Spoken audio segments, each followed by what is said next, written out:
Hi everyone and welcome to my channel. So I'm here to finally announce that I finished this dress pattern. This thing almost broke me, you know. I was so close to throw that whole thing into the bin more than once. And you know what was the problem? It was this little yoke here on the shoulder. Because this dress is again inspired by an original 1940s dress. And in this dress, the shoulder yoke was attached to the sleeve. So you have a kind of a raglan moment there. And I couldn't make this work. I could make it work for the small sizes, but not for all sizes in my range. And sorry, this is not an option. I can simply not put out a pattern which only works in the smaller sizes. This is not an option, not gonna happen. So I finally decided to just leave these two pattern pieces as two. So you have once the yoke, and second you have the sleeve. You have a seam there. Actually, I think it's much easier to sew this way around. So maybe a win-win situation. You tell me. So do I like the outcome? Yes, absolutely. This feels very vintage to me, very American 1940s, with these gathers here in the shoulders. This is a perfect pattern to play with a striped fabric. Yes, my fabric is striped. I'm not sure if the camera picks it up. You see, the stripes are very, very subtle. They are only in the weave of a fabric and not in color or something. So I have cut the front pieces here on the bias, so you have a little chevron effect here in the front. And the skirt is a panel skirt, so you can have a chevrons there at all. Two. I wanted to say two. Where have I been? So the pattern is available on my website for free. And I will show you how you can get this pattern and make this dress right now. So you can either follow the link below the video, or you go to dressdeveloper.de, patterns. Here's the dress hollyhock. And then you click on create pattern. So here you can decide on the skirt version. You can select the quarter circle skirt, a half circle skirt, or a full circle skirt. And I go for the half circle skirt. Now you need to select a size, or you can upload your measure set with your very own measurements. Next, you can select the sleeve length. I go for the short length, skirt length, and here you can change the ease in your pattern. So here on the left you see which amount of ease is added with which fit category, which you can select here. I'll leave this at 5, and now you can add some seam allowance. Paper format is fine, and then you can create the pattern.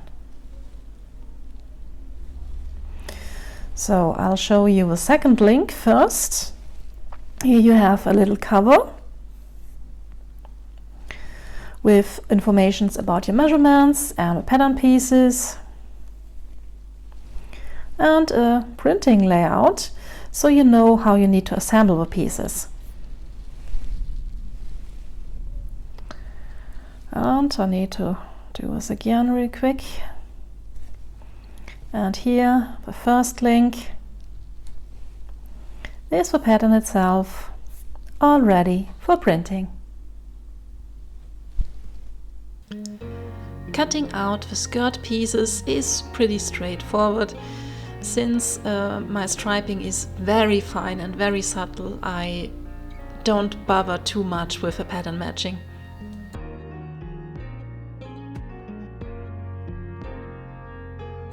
But that's a bit different for the bodice front pieces, since I want to achieve this chevron effect. You will notice, if you look closely, that there are two different grain lines indicated on the pattern. So you can freely decide if you want to cut the pattern on the grain or on the bias. And I decided to cut it on the bias here. This might affect the drape of the fabric, and in a looser weave it even might stretch out over time, so I would recommend this for a very tightly woven cotton fabric potentially, and you might want to hang this out overnight before you work with this. I also cut these pieces on a single layer, so I don't double the fabric to cut two pieces at once. So I just cut one piece first, and then I lay this piece on top of the fabric, so I can use it to match the direction of the fabric exactly. When you do this, make sure that you cut two opposite pieces, so you need a left and a right piece of it.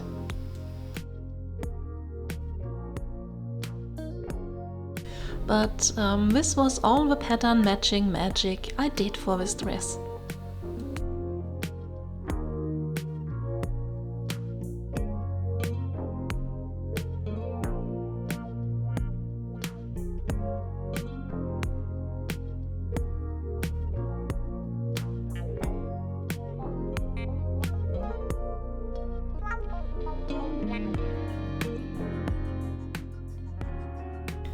And I need to cut some fusible interfacing too, only for the front and back neckline facing and one of the color pieces. And these pieces get iron on.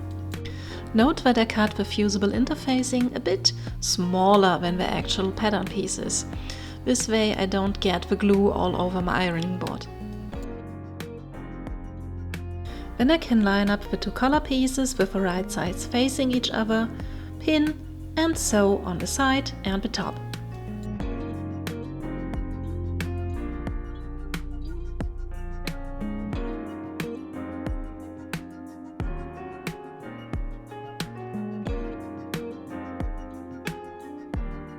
And while I'm at the sewing machine, I also sew the shoulder seams of the neckline facings. Again, the right sides are facing each other.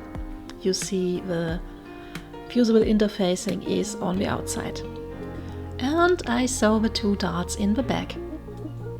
This is a very dart hater friendly pattern. Just two waist darts to sew. Back again to the ironing board, where I trim the seam allowance of a color and turn it inside out. Or right side out. And then I can press it into a nice and crisp shape.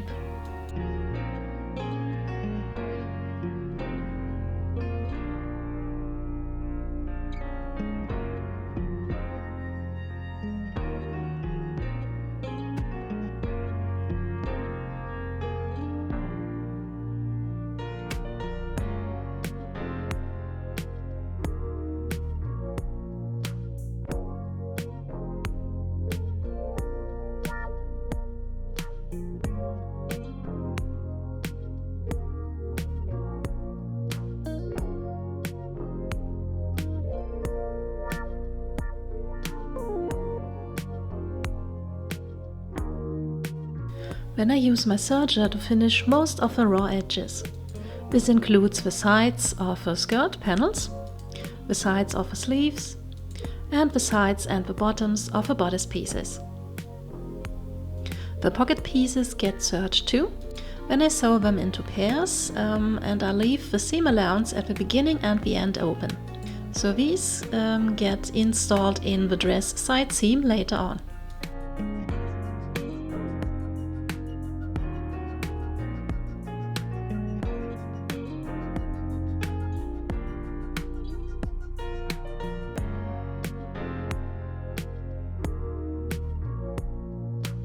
So I join the front and the back skirt panels so that I have a front and a back skirt. After pressing the seam allowance open, I can then serge the upper edge of the skirt pieces. You see that I have put some markings on the back of the pieces. This is actually a very good idea because the pattern pieces for the skirt does look very similar in front and back, but they're not identical. So these markings help me to not mix them up. Before I can assemble the bodice pieces, I need to sew 2 lines of gathering stitches on the top part of the front. This is simply the longest stitch length your machine has to offer. And I sew 2 lines with these stitches inside the seam allowance, so I don't need to unpick this later. Now to the interesting part. I have sewn the front bodice pieces in the center, and now I'm going to attach the shoulders to the yoke. Note that you can identify the back of the yoke by the 2 notches in it. I now isolate the top threads of my gathering stitches, and then I pull on these threads to gather the fabric up. I gather the fabric up until it matches the front part of the yoke. I pull from both sides and I try to distribute the gathers evenly. Then I can pin the yoke on.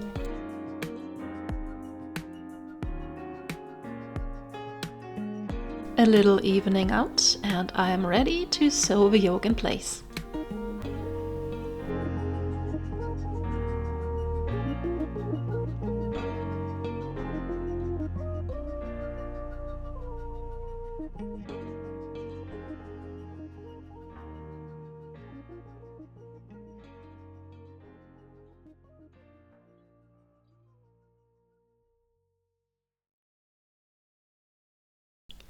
Then I can lay the back piece on top.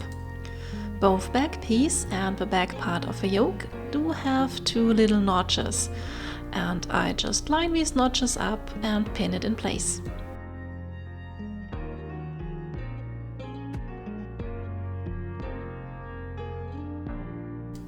Having sewn this together, I serge these 4 edges, and then I can top stitch the seams down into the yoke.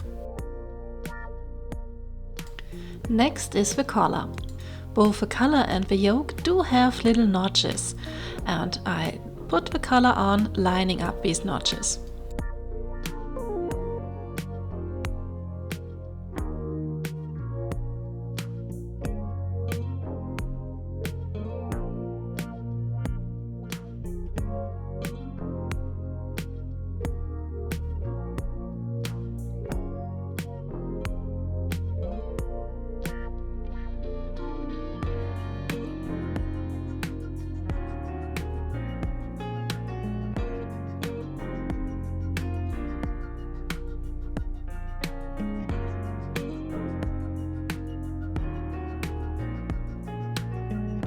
Then the facing gets placed on top of this. So the collar is actually sandwiched in between the bodice and the facing. Here I try to line up the shoulder seam with the front, and this doesn't work. So yeah, the shoulder seam goes to the shoulder, gets lined up with a notch in the yoke and the collar, and like this the facing fits all around.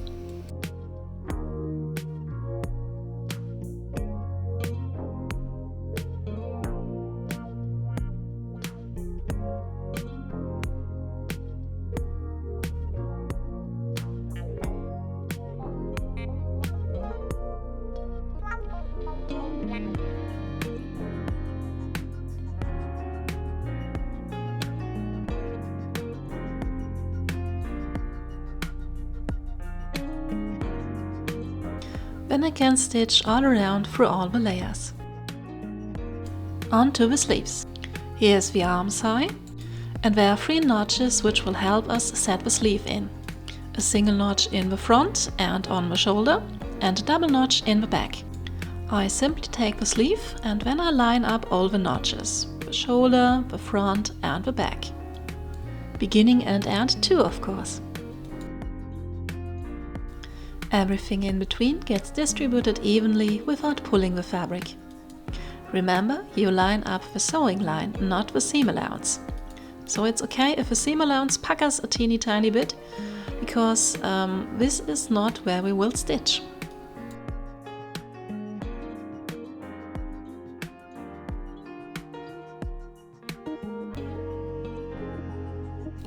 First, I sew this with my sewing machine and a regular straight stitch.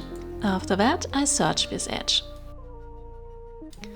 While sewing the sleeve in place, I go slow and I keep repositioning everything so I don't create any puckers.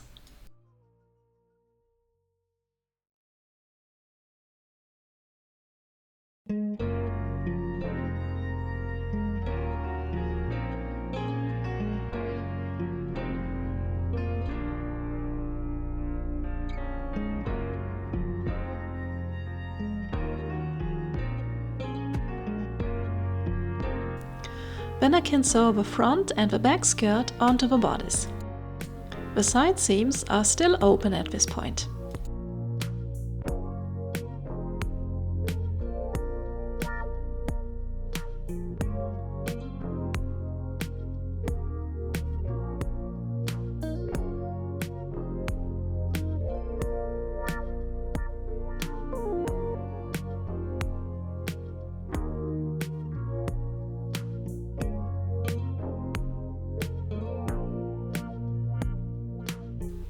The side seams get sewn all the way down from the sleeves to the hem. But I can't simply sew all the way through, because I need to put a zip and my pockets into this. So first, I mark the position of the zip and the pockets with some colored pins. I'm using yellow today.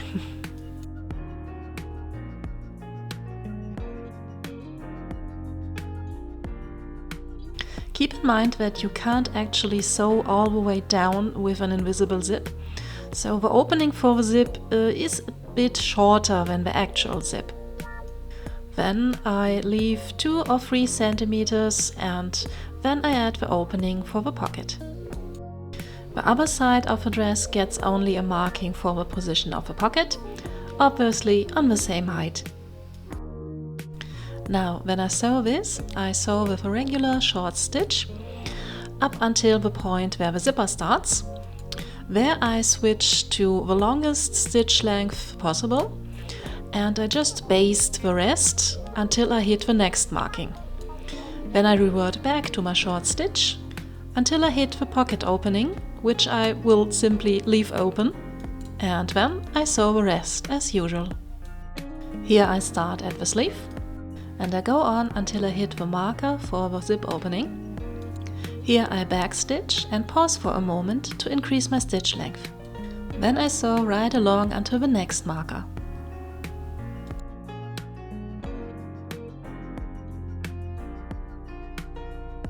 Backstitch again and I change my stitch length back to normal. Then I go for just a little bit. I backstitch again and I leave an opening to restart at the bottom pocket marker.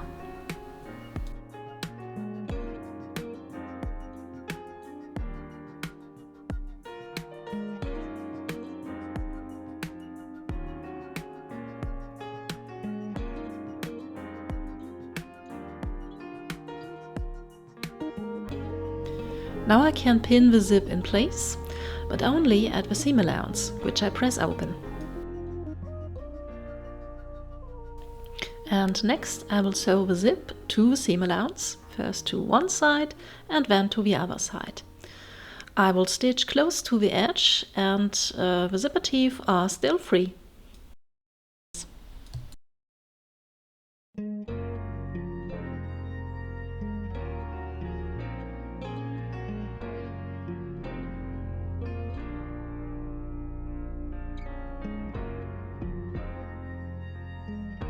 When both sides are stitched in place, I can pop those basting stitches.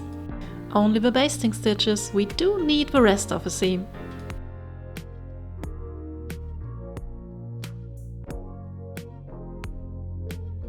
Now our zipper is basically functional.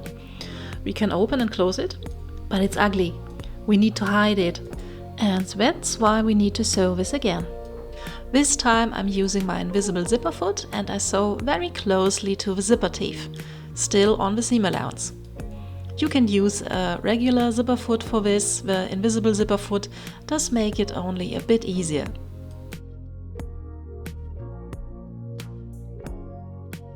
And now my invisible zip is done. Let's try it out a few times. Nothing gets caught? Good.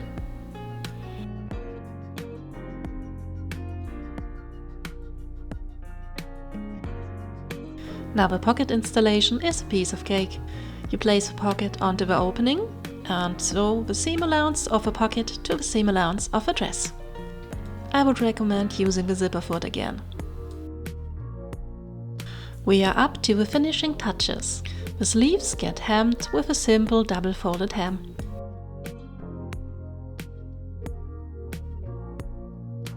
Remember the neckline facing? It's still hanging loose. I cut back the seam allowance and then I start sewing it down to the back and the front with a slip stitch, catching only a single thread on the outer fabric, so it's hopefully nearly invisible. I did the facing hang loose in the center because I didn't want to interfere with the gathers. We will see how this holds up over time. And sadly, I completely forgot to understitch the facing. This means I should have sewn the seam allowance to the facing, and this would have encouraged the facing to roll neatly under. I really hope this doesn't bite me in the butt, especially because I didn't sew the facing down all around. Alas, this was the last I did for that day. I put the dress on a hanger and let it hang overnight, so that the bias in the skirt pieces has a chance to stretch out. Luckily, the skirt pieces didn't want to stretch out, so I just could start hemming it on the next day. I sew some bias tape to the right side of the fabric, leaving a long tail at the start and the end. Near the end, these two tails are sewn right sides together, and then I can sew them flat.